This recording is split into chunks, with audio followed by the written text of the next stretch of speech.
हमारा issue of shares consideration other than cash वाला। देखो कंसिडरेशन अदर देन कैश का मतलब होता है जब हमें किसी को पैसे देने हैं, हम उस पैसे के बदले में हम क्या कर रहे हैं, एक तरीके से अपने डिबेंचर्स को ही क्या कर देते हैं, इशू कर देते हैं उन्हें। ठीक है, तो ये टॉपिक है हमारा। अब इसके अंदर बेटा जो सबसे पहले टॉपिक आएगा हमारा वो आएगा issue of debentures to promoters. ठीक है, सबसे पहला केस करेंगे हम इसके अंदर।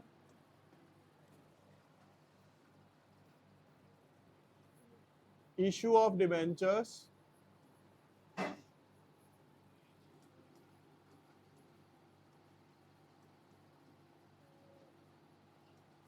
टू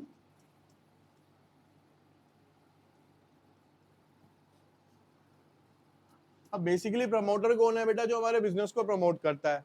उसको हमें या तो कमीशन देनी है, सैलरी देनी है, कोई भी रिम्यूनरेशन देना है, तो उसके बदले में हम उसको रिम्यूनरेशन ना पे करके क्या करते हैं, एक तरीके से डिबेंचर्स इशू कर देते हैं। तो उसकी जो जर्नल एंट्री बनती है वो देखेंगे आप यहाँ पे।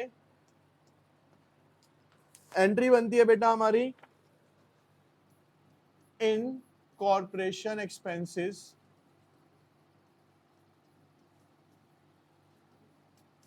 और इसको हम जानते हैं बेटा प्रीलिमिनरी एक्सपेंसेस के नाम से।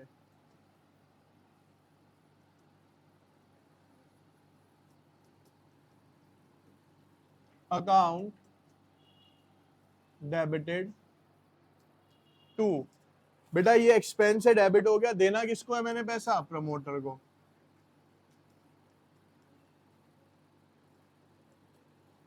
अब लॉजिक भी समझ लो यहाँ पे कि ये जो इनकॉर्पोरेशन एक्सपेंस है ये मेरे लिए क्या है, नेचर क्या है, एक्सपेंस। और एक्सपेंस जब भी बढ़ते हैं तो क्या होते हैं, डेबिट। यहाँ पे मेरे को प्रमोटर को देने हैं, दिए नहीं है अभी मैंने, देने हैं, तो ये मेरे लिए क्या बन गया, लायबिलिटी। और लायबिलिटी जब भी बढ़ती है तो क्या होती है, क्रेडिट। अब नेक्स्ट एंट्री में मैं क्या करूंगा, इसको पे कर दूंगा। नेक्स्ट एंट्री में क्या करूंगा, मैं इसको पे करूंगा। तो पे किसको करना है, प्रमोटर को। तो promoter account debited to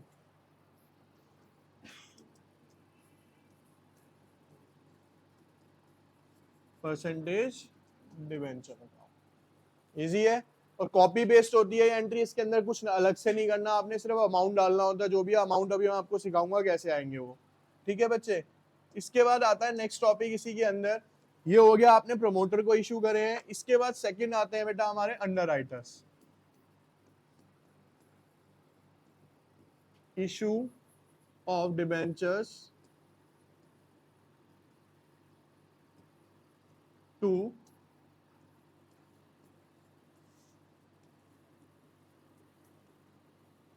underwriter.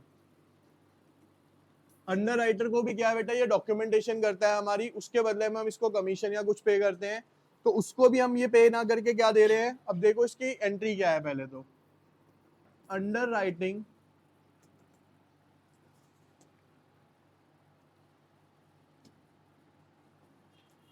Underwriting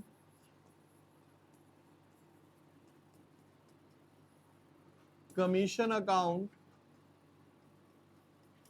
debited to, किसको देना है बच्चे हमें, अंडरराइटर को। और जब ये तो हो गई उसे देने की एंट्री, ड्यू करने की, अगली एंट्री में क्या करूंगा, मैं इसको पे कर दूंगा। तो underwriter account debited to percentage debenture account. ठीक है, सेम ही एंट्री, बस यहाँ पे नाम क्या चेंज हो गया, अब आपका बच्चे यहाँ पे अंडरराइटर के नाम से आएगा। अगली आती है बेटा हमारी एंट्री यहाँ पे, issue of debentures for purchase of a business.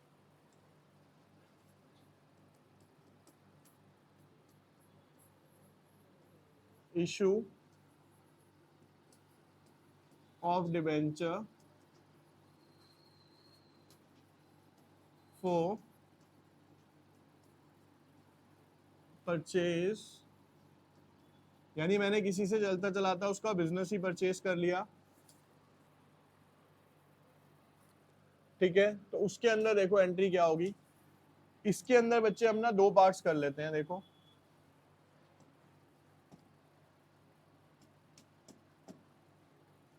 If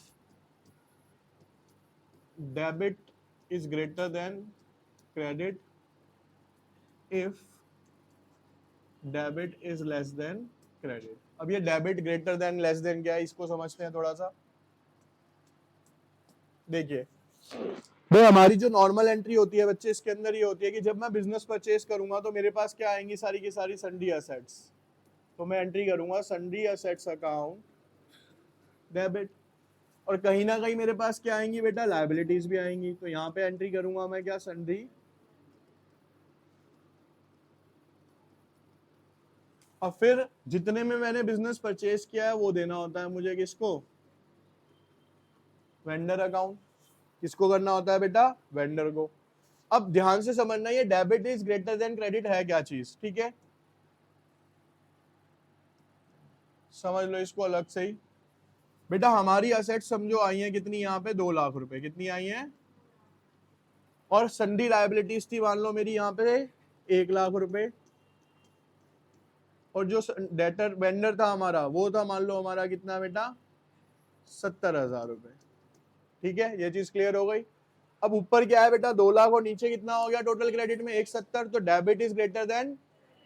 तो जब हमारा बैलेंस कहाँ पे बचेगा, आप क्रेडिट साइड में बचेगा, तो जो यहाँ पे बचता है बेटा, ये वाला अमाउंट जाता है मेरा किसके अंदर, कैपिटल रिजर्व में। कहाँ पे जाता है, कैपिटल रिजर्व में। क्यों, रीजन समझ लो। अब यहाँ पे 30,000 रुपए कहाँ चले गए हमारे, कैपिटल रिजर्व में। रीजन कि मेरे पास असेट्स ज्यादा है, यानी कि देखो असेट्स ज्यादा है कि मैं लायबिलिटी भी पे कर दूंगा, वेंडर को भी पे कर दूंगा, उसके बाद भी मेरे पास 30,000 रुपए बचेंगे। 30,000 रुपए बचने का मतलब क्या है, मेरे को प्रॉफिट हो रहा है। प्रॉफिट कहाँ पे, क्या, कैपिटल रिजर्व के अंदर। समझ आ रही है। अब अगले पोर्शन पे आते हैं बेटा, हमारा दूसरा पार्ट। वहां पे देखिए इधर, अब सेम एंट्री ले रहा हूं मैं वहां पे, sundry assets account debited to sundry liabilities to vendor account. अब मान लो बेटा ये है हमारे पास 1,50,000, और ये 1 लाख ही है, और ये भी 70,000 ही है। अब क्या हुआ, ऊपर 1.5 लाख है, नीचे कितना है, 1,70,000, यानी debit is less than credit. अब बैलेंस कहाँ बचेगा, ऊपर। तो जब भी बैलेंस ऊपर बचता है तो वो अमाउंट किसका बन जाता है बेटा, मेरा यहाँ पे गुडविल का। किसका अमाउंट बन जाएगा बेटा ये, तो गुडविल कितनी हो गई हमारी यहाँ पे, 20,000 रुपए की। समझ आ गया दोनों डिफरेंस क्या होते हैं। ठीक है, तो 2 ही कंडीशन होंगी, या तो वो ज्यादा होगा या आपका ये ज्यादा होगा, दोनों में से एक कंडीशन ये बैठेगी आपकी। हमें यहाँ पे एक चीज निकालनी सीखनी है, जिसका नाम क्या है बेटा, यहाँ पे number of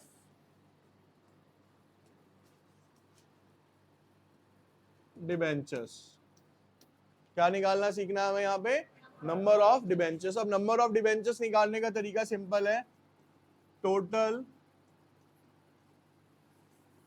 purchase consideration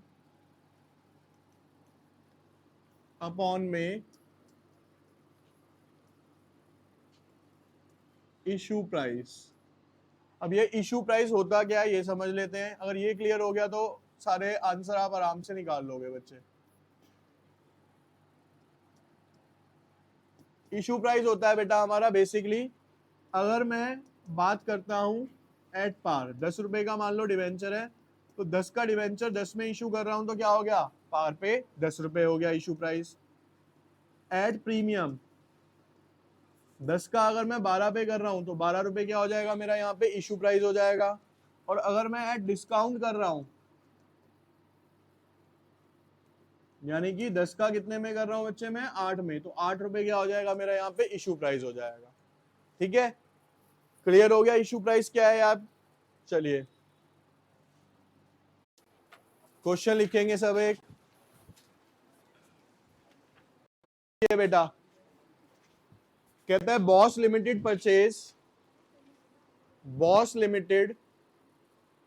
purchase assets of rupees 9,90,000. Boss Limited purchase assets of rupees 9,90,000.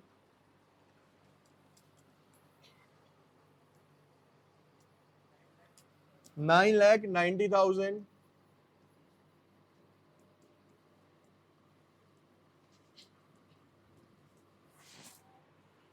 Payment was made by issuing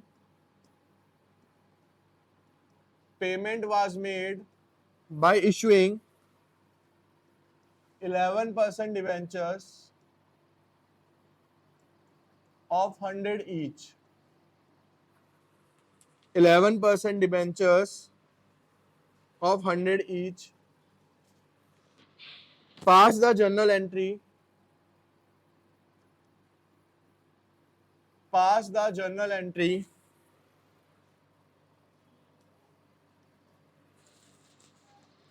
When debentures were issued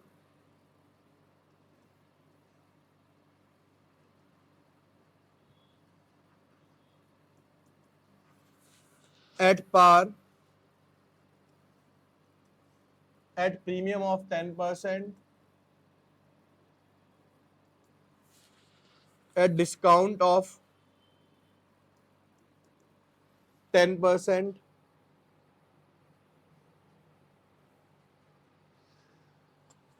ठीक है जी। अब क्वेश्चन यहां पे देख लीजिए बेटा आप,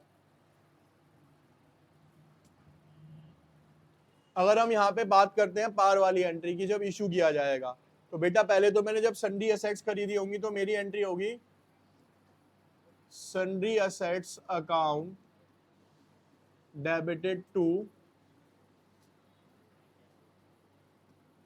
किससे खरीदी है? नहीं, भगत से खरीद, फ्रॉम बॉस लिमिटेड ने खरीदी है, भगत से खरीदी है। तो भगत से खरीदी है तो भगत कौन हो गया बेटा? हमारा वेंडर। कितने की खरीदी बेटा हमने? 9,90,000 रुपए की, ठीक है। अब हम इसकी जब जर्नल एंट्री करेंगे, क्या? भगत डेबिटेड टू 11% डिबेंचर अकाउंट। उसके लिए बेटा मेरे को यहां पे निकालनी है इसकी क्या? Purchase consideration. क्या निकालनी है? परचेज। अब जो परचेज कंसिडरेशन का फॉर्मूला है वो क्या है बेटा? सॉरी, हमें यहां पे निकालनी है, यहां पे इशू प्राइस। क्या निकालना है बच्चे हमें यहां पे? Issue price. कैसे निकलता है? परचेज कंसिडरेशन 9,90,000 और इशू प्राइस कितना है इसका? एक तरीके से अभी भी कुछ गड़बड़ है, हमें यहाँ पे नंबर ऑफ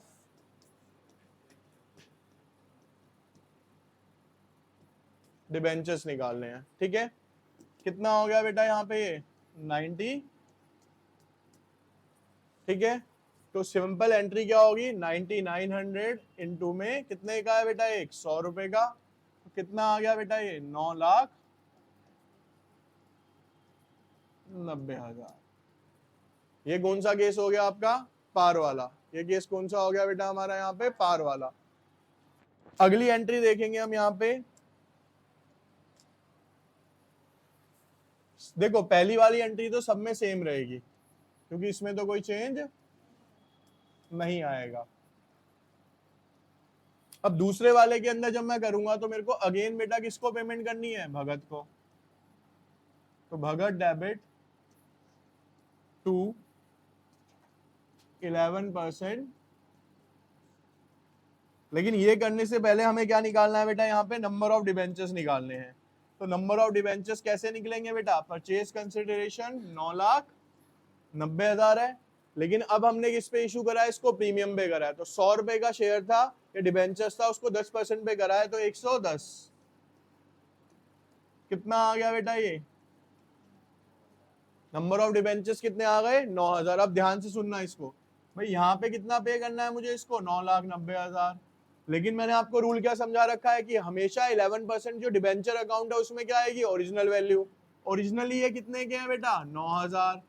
ओरिजिनल वैल्यू कितनी है, 100। तो कितने होगा बेटा ये, 9 लाख। और बाकी जो एक्स्ट्रा अमाउंट है वो कहां चला जाएगा, टू सिक्योरिटी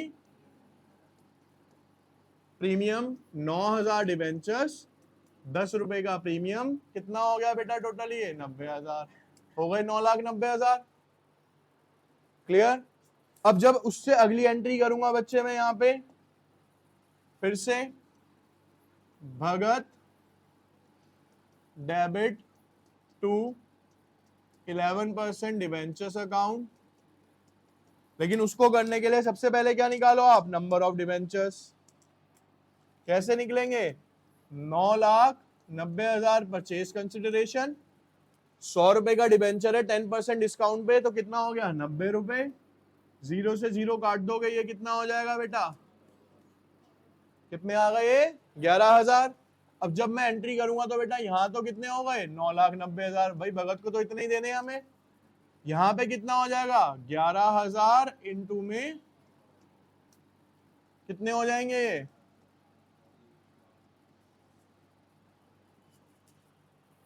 9,90,000 था ना वो, हाँ तो ये 11 लाख हो जाएंगे आपके। तो ऊपर कितना बच गया बेटा, डिस्काउंट कितने का दिया मैंने, discount on issue of debentures कैसे निकलेगा भाई, 11,000 इंटू में डिस्काउंट कितने का है, 10 रुपए का, तो 1,10,000। समझ आया। तो बेसिकली क्या करना है हमें, इक्वेशंस को बैलेंस करना होता है। क्या करना है हमें, इक्वेशंस को। तो ये बैलेंस काफी इजीली होती है अगर आपको कॉन्सेप्ट्स पता है सारे तो, ठीक है।